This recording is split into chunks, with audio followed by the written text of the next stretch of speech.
시청자 여러분 안녕하십니까? BTV 대구 뉴스입니다. 첫 소식입니다. 경북 구미에서 대구를 거쳐 경산을 잇는 대구권 광역철도의 개통 일자가 12월 14일로 정해졌습니다. 노선의 이름은 대경선으로 결정됐는데요. 노선 중 원대역 신설 여부는 빠르면 이달 말 발표될 예정인데 현재 마무리 검토 작업이 진행 중입니다. 김민재 기자의 보도입니다. 대구권 광역철도의 공식 개통일이 12월 14일로 정해졌습니다. 2,092억 원을 투입해 지난 2019년 사업을 시작한 지 5년 6개월 만입니다. 노선의 이름은 대구 경북의 앞글자를 딴 대경선으로 결정됐습니다. 대경선은 경북 구미에서 경산을 40여 분 만에 잇는 총 61.85km 구간으로 비수도권 최초의 광역철도입니다. 사곡과 외관, 서대구와 동대구, 경산 등 총 8개 역을 오갑니다. 기본 요금은 1,500원이며 먼 거리를 이동할수록 추가 요금이 붙는 방식이 적용될 것으로 보입니다. 아직 확정되지는 않았지만 가장 거리가 먼 구미에서 경산까지 이동할 경우 2,800원이 될 것으로 전망됩니다. 대경선 개통 이후 주민들의 가장 큰 관심사는 가칭 원대역 신설 여부입니다. 중구 달성동 원대 지하차도 일대가 예정지입니다. 국가철도공단은 지난해부터 원대역 신설 여부를 결정할 타당성 검증 용역을 진행했고 현재 용역 결과는 나온 상태입니다. 관련 법에 따라 철도역 신설에 필요한 비용 대비 편익이 1 이상 나와야 건설할 수 있기 때문입니다. 당초 지난 6월 말 발표 예정이었지만 지난달 말로 연장되더니 발표 일자가 또다시 미뤄졌습니다. 빠르면 이달 말, 검토 기간이 길어지면 연말까지 갈 수도 있다는 게 국토부의 설명입니다. 9월 말까지 용역은 끝났고 지금 내부적으로 검토를 좀 아직 마무리 단계에 있습니다. 최종적으로 타당성이 확보되었는지 아니면 타당성이 부족한지 이런 것들이 결정이 될 예정입니다. 그 결과에 따라서 빠르면 이번 달에도 가능할 거고 안 된다면은 좀 검토가 좀 오래 걸릴 경우에는 11월, 12월 좀 지연될 수도 있습니다. 한편 대경선이 정식 개통되면 하루에 편도 61회씩 15분에서 20분 간격으로 전동차가 운행됩니다. 대구와 경북이 40분대 동일 생활권으로 연결된다는 의미를 가집니다. BTV 뉴스 김민재입니다. 고향사랑 기부제가 올해로 시행 2년 차를 맞았는데요. 초기에 비해 기부제에 대한 관심과 참여가 줄어들고 있습니다. 특히 대구는 고향사랑 기부금 모금액이 전국에서 가장 많이 감소한 걸로 나타났습니다. 우성문 기자의 보도입니다.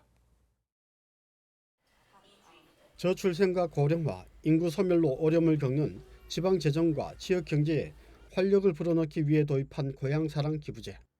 올해 시행 2년 차를 맞았지만 시행 초기보다 관심과 참여가 줄어드는 추세입니다. 기본소득당 용해인 국회의원실에 따르면 전국 17개 시도 228개 시군구의 올 상반기 고향사랑 기부제 총 모금액은 14만 8천여 건, 199억 8천만 원으로 집계됐습니다. 전년 같은 기간과 비교하면 건수는 7,088건, 4.6% 줄었고 모금액은 33억 3,300만 원, 14.3% 감소했습니다. 특히 대구의 감소율은 전국에서 가장 높습니다. 올 상반기 대구의 고향사랑 기부금 모금 실적은 1분기 584건, 1억 600만 원, 2분기 765건, 8,800만 원 등 모두 1,349건, 1억 9,400만 원입니다. 전년 같은 기간 3,989건, 3억 200만 원과 비교하면 모금 건수는 2,640건, 66.2% 감소했고 모금액은 1억 800만 원, 35.8% 줄어 전국 최고 감소율을 나타냈습니다. 올 초 기부 활성화를 위해 지정기부 근거신설, 홍보 규제 완화, 기부금 연간 상한액을 500만 원에서 2천만 원으로 확대하는 등 법과 제도를 개선했음에도 기부가 줄어드는 상황. 이는 기부 홍보와 접근성을 좌우하는 온라인 서비스 플랫폼을 정부가 제공하는 정보 시스템인 고향사랑 이음 단일 플랫폼만 고수하는 등 서비스 플랫폼 환경이 개선되지 못한 데 따른 것으로 지적되고 있습니다. 이에 정부는 디지털 서비스 개방을 통해 민간 플랫폼과 고향사랑 이음 플랫폼을 연계하기로 했는데 디지털 서비스 개방 공모에는 금융기관과 홈쇼핑업계, SK 브로드밴드 등 17개 기업이 신청한 상태입니다. 지방재정과 지역경제 활성화를 위해 도입한 고향사랑 기부제가 실효성 있는 제도로 정착될 수 있도록 정부와 지자체의 보다 과감한 혁신 노력이 요구되고 있습니다. BTV 뉴스 우성문입니다.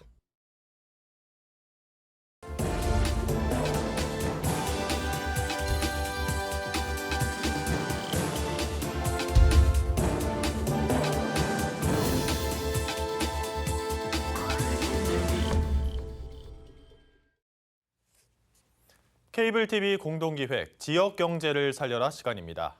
한때 우후죽순 생겼다가 이용률이 저조해 사라진 공공 배달앱이 요즘 다시 주목받고 있습니다. 민간 배달앱의 수수료 인상으로 자영업자들의 시름이 깊어졌기 때문인데요. 공공 배달앱이 해답을 찾을 수 있을까요? 서울 광진구의 사례를 딜라이브 윤지아 기자가 전해드립니다. 경제적으로 수수료 때문에 엄청난 부담이 됐고요. 우리 같은 경우에는 배달을 안 할 수도 없고 그렇다고 손 놓고 있을 수도 없고 장사를 시작했으니까 수익은 돼야 되는데 그게 전혀 안 되니까. 10,000원짜리 주문하면 10%가 수수료로 빠진다고 생각하면 돼요. 8%를 대민이 가져가고 2% 정도가 여기 배달료로 나간다고 치면 10% 정도가 내 돈이 아니라고 생각하면 돼요. 배달앱 중개 수수료가 지나치게 비싸다는 자영업자들의 하소연이 끊이질 않고 있습니다. 실제로 배달앱 입점업체 293곳이 7월 한 달간의 매출을 분석한 결과 배달앱을 통한 매출의 24%가 배달 플랫폼 이용료로 빠져나가고 있는 것으로 나타났습니다. 인건비와 재료비 등이 포함되지 않은 순수 비용입니다. 이런 가운데 민간 배달앱이 중개 수수료 인상까지 추진하자 더 이상 버틸 수 없다는 자영업자들의 목소리가 커지고 있습니다. 광주와 전남 등 일부 지역에서는 민간 배달앱을 탈퇴하고 공공 배달앱을 이용하자는 환승 캠페인까지 벌어지고 있는 상황. 2020년부터 등장했지만 이용률 저조로 외면받았던 공공 배달앱이 다시 주목받고 있는 겁니다. 서명 마감일까지 1,543명이 서명을 해줄 정도로 뜨거운 관심을 받았고요. 입점도 한 10% 이상 빠르게 많은 수의 소상공인들이 입점하고 있다. 그렇다면 일찌감치 공공 배달앱을 도입한 지자체는 어떤 성과를 거두고 있을까? 서울에서 가장 먼저 공공 배달앱을 도입한 광진구. 광진구는 2022년부터 신한은행이 개발한 땡겨요와 손잡고 공공 배달앱을 운영하고 있습니다. 민간 플랫폼을 사용하면서 앱 개발과 운영 비용을 아꼈고 상인들에게는 1~2%대의 저렴한 중개 수수료를 받고 있습니다. 아무래도 자체 개발을 하다 보면 개발하는 데 대한 또 용역비라든가 아니 운영에 대한 비용들이 추가적으로 더 들고 민간 협력을 통해 가지고서는 하는 것이 더 효율적이라고 판단을 해서 그 결과 현재 가맹점은 2,300개, 가입자는 6만 명을 넘어섰습니다. 올해 땡겨요를 통한 주문 건수는 8월 말 기준으로 16만 건에 달하고 주문 금액은 37억 원으로 집계됐습니다. 이처럼 공공 배달앱이 성공적으로 안착할 수 있었던 비결은 무엇일까? 광진구는 땡겨요 상품권 발행을 성공 요인으로 꼽고 있습니다. 땡겨요 상품권은 공공 배달앱에서 쓸 수 있는 전용 상품권으로 광진구가 15% 할인된 금액으로 판매하고 있습니다. 매달 5억 원 규모의 상품권을 발행하고 있는데 모두 완판됐습니다. 배달앱을 이용하는 이용층이 보통 20, 30대다 보니까 땡겨요 상품권을 이용하는 경우에 그 식비 절감의 효과도 많기 때문에 이제 호응이 높은 걸로 알고 있습니다. 또 배달앱 성공을 위해 가맹점 모집과 홍보에도 힘을 쏟고 있습니다. 땡겨요 어플에 전통시장을 입점시켜 가맹점을 다양화했고 땡겨요 상품권을 매장에서도 사용할 수 있게 하는 등 다양한 전략을 펼치고 있습니다. 올해만 7억 원 정도의 예산을 투입할 예정입니다. 실제로 이제 테크노마트 그 푸드코트 같은 경우에는 식당에서 바로 이제 QR코드나 이런 걸 이용해 가지고 거기서 주문해서 이용할 수 있는 방법으로 해서 다양한 방법으로 공공 배달앱을 이용할 수 있기 때문에 일각에서는 공공 배달앱이 혈세 먹는 하마라며 실패한 정책이라고 지적합니다. 그러나 또 한편에서는 임대료처럼 배달 수수료 문제도 제도 마련이 필요하다고 말합니다. 예를 들면 수수료 2% 이내 배달앱을 공공 배달앱으로 정의하고 정책적 지원을 해 유효적 경쟁사로 키워야 한다는 것. 정부가 추진 중인 배달료 지원에도 차등이 있어야 한다는 주장입니다.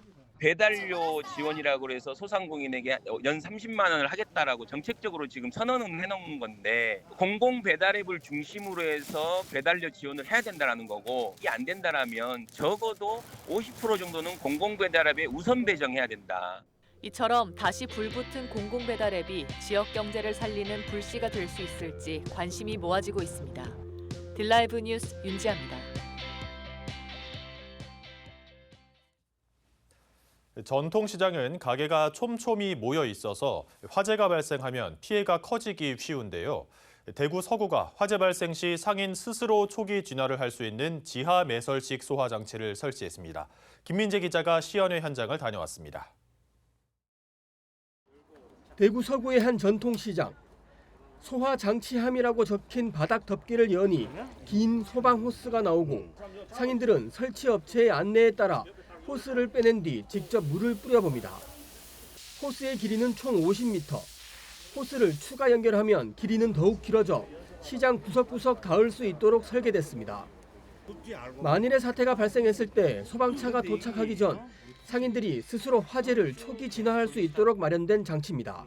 화재가 났다 하면 소방차 오는 시간이 좀 있거든요. 그러고 또 안에 또 소방차가 진입하려고 하면 장사 피해 난 상태에서는 상당히 애로점이 있습니다. 그리고 이런 걸 있으면 50m 하면 어디까지 내려가잖아요. 그것도 물도 압력이 있으니까 어지간한 데는 다 유용하다고 봅니다. 그래서 이 시설이 꼭 필요한 것 같습니다. 이 시장에는 총 2곳에 소화 장치가 설치되어 있는데 조작 방법은 매우 간단하며 누구나 물을 뿌릴 수 있을 정도로 수압도 높지 않습니다. 재래시장인 불나마 요지부독으로 감당이 불감당입니다. 그걸 함으로 해가지고 우리 시장에 그 경각심도 느끼고 불의 화재에 대한 안전도 감안하고 해가지고 시장 상인들이 더 활기를 찾고 그 장사하는 데 염두에 둘 수 있는 그런 여건이 되어가지고 참 감사하고 고맙습니다. 서구는 원곡의 시장을 비롯해 신평리 시장 등 총 4개 시장에 시설 5개를 설치했습니다. 4개 시장에 5개가 지금 설치되어 있는데 앞으로는 예산이 범위 내에서 되면은 점차적으로 할 예정입니다. 지금은 사용을 하는 방법을 이제 그 상인회 하고 해가지고 점차 넓힐 계획이라서. 지난 2020년 부산 괴정시장 주택 화재와 2022년 서울 창동시장 화재 당시 지하 소화 장치를 활용해 초기 화재 진압에 성공한 사례가 있습니다. 전국 지자체와 일선 소방서에서 속속 도입하고 있는 시설이지만 현재 대구에서는 서구 지역이 유일합니다. BTV 뉴스 김민재입니다. 날씨가 추워지면서 독감 예방접종이 한창인데요. 독감 예방접종은 접종 2주 후부터 항체가 생기는 만큼 10월과 11월 사이에 맞는 게 효과가 크다고 합니다. 박철호 기자가 전해드립니다. 사상구의 한 검진센터. 일교차가 커지면서 독감 예방접종을 하러 온 사람들의 발길이 이어지고 있습니다. 이번 겨울에 독감에 유행할 것 같아서 미리 예방하고자 예방주사 맞으러 왔습니다. 독감 예방접종은 접종 2주 뒤부터 항체가 생기는 만큼 미리 맞아 겨울 독감 유행에 대비하기 위해서입니다. 주사 맞은 당일에는 조금 얼얼한 느낌은 있긴 한데 그래도 맞고 나면은 한 해 동안은 감기도 작년에도 맞았었는데 일단은 감기도 안 걸렸었고 그래서 올해도 예방 차원으로 맞으러 왔습니다. 독감 무료 예방접종도 시작됐습니다. 무료 예방접종 대상자는 생후 6개월에서 13살 어린이와 임신부 그리고 65살 이상 고위험군 등입니다. 10월 11일부터는 75살 이상, 15일부터는 70살에서 74살, 그리고 18일부터 65살에서 69살에 대한 무료 접종이 이루어집니다. 11월부터 1월 초까지 유행 기간이므로 유행 기간을 고려했을 때 10월, 늦어도 11월 달까지는 예방접종을 마치는 것이 가장 효과적입니다. 한편 11일부터는 코로나19 예방접종도 시작됩니다. 보건당국은 동시에 감염될 것에 대비해 둘 다 접종할 것을 권고하고 있습니다. BTV 뉴스 박철우입니다. 경북 1호 밀가루가 구미에서 처음으로 생산됐습니다. 경북도가 지난해부터 추진한 들녘 특구 사업의 첫 결실인데요. 100톤가량의 밀을 생산했습니다. 2026년까지 2,000톤 규모로 생산량을 늘려 지역 빵집과 연계한 협의체 구성은 물론 농가 소득 증가와 식량 안보까지 3마리 토끼를 잡겠다는 각오입니다. 이정목 기자의 보도입니다. 100헥타 이상 좀 규모화해서 기계화하고 또 첨단화해서 공동체 생산 체계를 구축하는 것입니다. 그래서 농가 소득을 2배로 향상시키고 구미에 조성된 밀밸리 특구는 90호 농가의 120헥타 규모입니다. 지난해부터 경북도가 추진한 들녘 특구 사업을 통한 이모작으로 올해 100톤가량의 밀을 처음 생산한 겁니다. 수입 의존도가 높은 국내 밀산업 자급률 증가에 첫걸음을 뗀 셈입니다. 이모작에서 이모작으로 농가 소득을 1.5배에서 3배까지 늘리려고 지금 노력하고 있습니다. 최종 목적은 저희 경북뿐만 아니고 전국 아니면은 전 세계로 이 들녘 특구 모델 사업이 성공하기를. 생산된 밀은 우선 구미 지역 11개 빵집과 협의체를 구성해 제과 제빵 제품 개발과 함께 전문 매장을 통한 가공품으로 판매됩니다. 또 지역 관광지인 신라불교 초전지와 연계한 일명 빵지 순례 프로그램도 기획해 추진할 계획입니다. 밀밸리를 비롯한 식량 작물, 경축순환 등 3개 유형으로 포항과 구미, 경주, 울진에 조성된 들녘 특구는 공동 영농 개발 제시와 함께 국가 식량 안보에도 중추적 역할을 하게 됩니다. 식량 안보가 매우 중요합니다. 이와 같이 농업 생산량을 많이 높이면 우리나라가 전체 생산량이 국민의 44%에 해당이 안 됩니다. 그렇기 때문에 2배, 3배 소득이 생산량이 늘어나면은 식량 안보도 100% 달성할 수가 있습니다. 경북도와 구미시는 올해 100톤 생산을 시작으로 시범 운영 기간인 2026년까지 연간 2,000톤 규모로 늘리고 2027년부터는 연간 14,000톤가량을 생산해 경북도 내 밀가루 소비량의 14%를 자급한다는 목표입니다. HCN 뉴스 이정목입니다. 구미역 일원에 세상에서 가장 긴 라면 레스토랑이 만들어집니다. 오는 11월 1일부터 3일까지 제3회 구미 라면 축제가 열리는데요. 오직 라면으로만 채워진 475m의 길고 맛있는 레스토랑이 첫 선을 보일 예정이어서 벌써부터 관심이 뜨겁습니다. 우성문 기자의 보도입니다. 전국 최대 라면 생산지 구미시가 오는 11월 새로운 명물을 선보입니다. 올해 3회를 맞는 2024 구미 라면 축제가 11월 1일부터 3일까지 금호산 잔디광장과 문화로 금리단길 구미역 일원에서 펼쳐집니다. 구미 라면 축제는 구미 지역에 있는 라면 공장에서 갓 튀겨낸 라면을 축제장에서 직접 구매하고 맛볼 수 있는 전국 유일의 라면 문화 축제입니다. 우리 남녀노소 모두가 좋아하는 라면을 소재로 또 전국에서 많은 분들이 오셔가지고 다양한 라면에 대한 이해도 돕고 또 즐기는 그런 기회를 만들도록 하겠습니다. 올해 축제에선 특히 475m의 거리에 오직 라면만으로 채워진 세상에서 가장 길고 맛있는 라면 레스토랑을 선보입니다. 또 함께 라면, 맛볼 라면, 즐길 라면 등 3가지 테마로 45가지 다양한 축제 콘텐츠가 진행됩니다. 나만의 라면 만들기 구미 라면 공작소, 제1회 라물리에 선발대회, 라면 문화로드, 전국 이색 라면 등의 체험 전시 이벤트가 이번에 새로 선보입니다.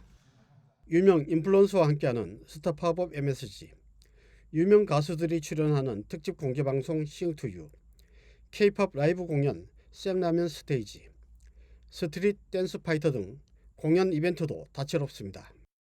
라면 축제와 연계해 이달 5일부터 27일까지 구미 여행, 홈쇼핑 상품도 판매합니다. 지역 경제와 외식 창업 활성화를 위해 라면 레스토랑 창업업체 중 우수업소를 선정해 맛집 인증 현판을 증정하고 구미 대표 앵커 스토어로 육성하는 사후 관리에도 나섭니다. 이와 함께 일회용품과 플라스틱 사용을 자제하고 종이 인쇄물을 최소화하며 현수막과 라면 봉지를 재활용하는 등 친환경 지속 가능 축제를 실천한다는 방침입니다. K푸드의 핵심적인 콘텐츠가 라면입니다. 이 구미 라면 축제는 이 다른 지역 축제와는 좀 다르고요. 전국 또 전 세계에서 다양한 종류의 라면을 맛보기 위해서 구미를 찾도록 만드는 그런 장기적인 전략을 갖고 진행되는 산업형 관광 축제라고 보시면 되겠습니다. 구미 라면 축제 입장료는 무료이고 누구나 다양한 프로그램에 참여할 수 있습니다. BTV 뉴스 우성문입니다.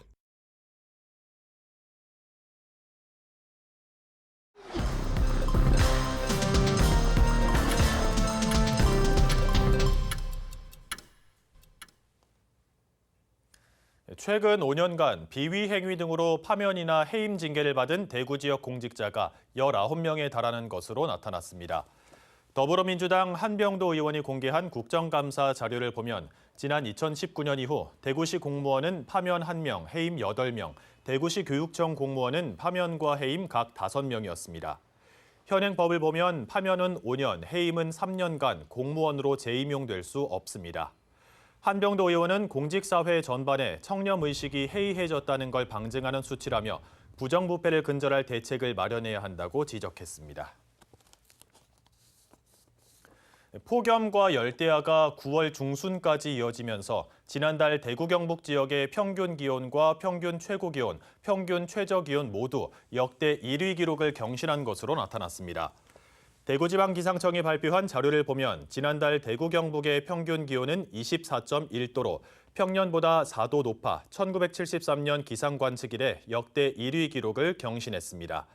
평균 최고 기온은 29.1도, 평균 최저 기온은 20.2도를 기록해 역시 1973년 이후 가장 높은 온도를 보였습니다. 한편 지난 여름 폭염 일수는 53일로 1994년과 2013년에 이어 역대 세 번째로 많았습니다. 서구보건소는 다음 달까지 모바일 앱을 활용한 길 따라 걷기 챌린지를 운영합니다. 참여자는 경부선 철도변 완충 녹지나 그린웨이에서 월 2회 이상 걷기에 참여할 수 있으며 매월 150명을 추첨해 5,000원 상당의 모바일 상품권을 제공합니다. 대구교통공사는 3호선 합정역에서 화재 발생 시 사용하는 완강기를 활용한 피난 훈련을 실시했습니다.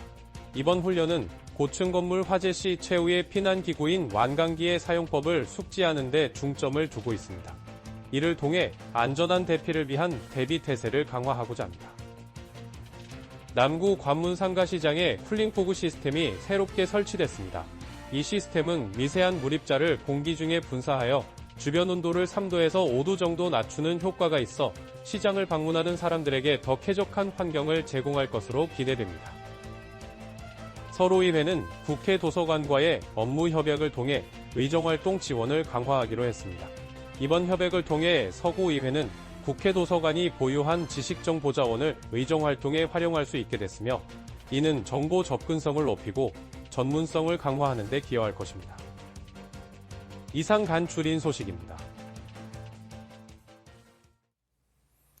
구미 라면 축제, 김천 김밥 축제, 대구 떡볶이 축제와 치맥 페스티벌. 사실 지역을 대표하는 음식이라기보단 시민들의 사랑을 받는 음식이죠. 그런데 그래서 기존 축제들보다 더 관심을 얻는 것 같기도 합니다. 부담 없이 분식집처럼 즐길 수 있는 축제들이 더 많아지길 바라보겠습니다. 이상으로 뉴스를 마칩니다. 저희는 시청자에게 힘이 되는 뉴스로 다시 찾아뵙겠습니다.